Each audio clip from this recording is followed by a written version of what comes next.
Buti na lang din talaga, palong-palo yung MM namin dito. Sa bagay, na-counter kasi niya yung Mia dito sa gold lane mga idol. Kaya lamang na lamang talaga yung Leslie versus Mia. Walang magagawa yung Mia dyan versus Leslie. Sa totoo lang mga idol, doon lang tayo sa totoo. Di totoo yan. Bola lang yan. Kahit hindi kayo pumayag na lang kayo para wala na tayong diskusyon. Wala kaming pakialam! Bakit ba? Sa puntong to, inatake ko na yung pagong boring niya yung taon kasi wala akong kagawan sa retry. Ano ba naman yan? Wala bang retry holder yung mga kalaban mga doy? Sa bagay, bakit naman in taon sila kukontes kung madaot lang naman sila, di ba? Siyempre, hindi na sila kukontes. May point din naman pala sila mga doy kung bakit hindi na sila makipag-agawan sa turtle. Naintindihan ko na sila. Madali naman kasi akong paintindihin kasi malawak naman yung mindset ko. Uy, hala, ano yun? Nagpapaliwanag pa lang ako. Napakalaking traidor. Madaldal ka eh. Nakakahiya kasi. Kauremeli, bakit ko Sa pontong to, nililinis ko muna yung mga minion waves kasi unti-unti na yung taon silang pumapasok dito sa area of responsibilities namin. Kaso nasa lubong ko man si Popol, tapos yung iro niya, grabing makangat-ngat naman tong iro na to. Hindi ata to iro mga doy, Sigbi na yata to. Buti na lang talaga, napagod din yung Sigbi na yun. Ay, salamat, makauwi pa rin. Uy, halaka! Unti-unti naman yung ang nagbakasyon yung mga kakampi ko.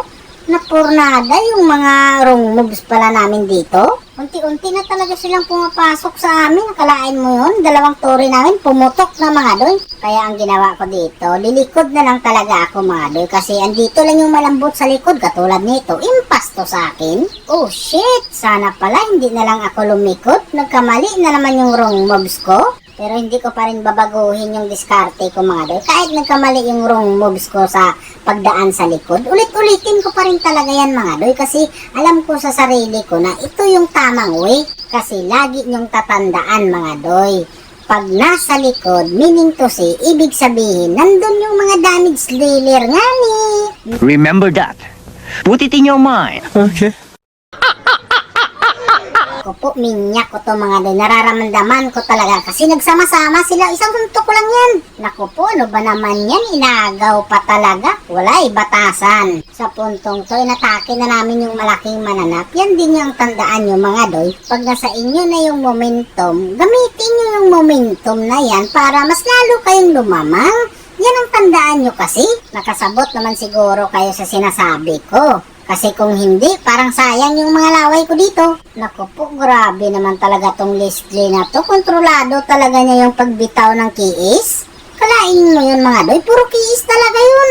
Kung totoosin, meron sa akin dun, 2 siguro or 3. Siguro doon na lang tayo sa 3 kasi mas malapit-lapit talaga yun. Gusto mo, laasa.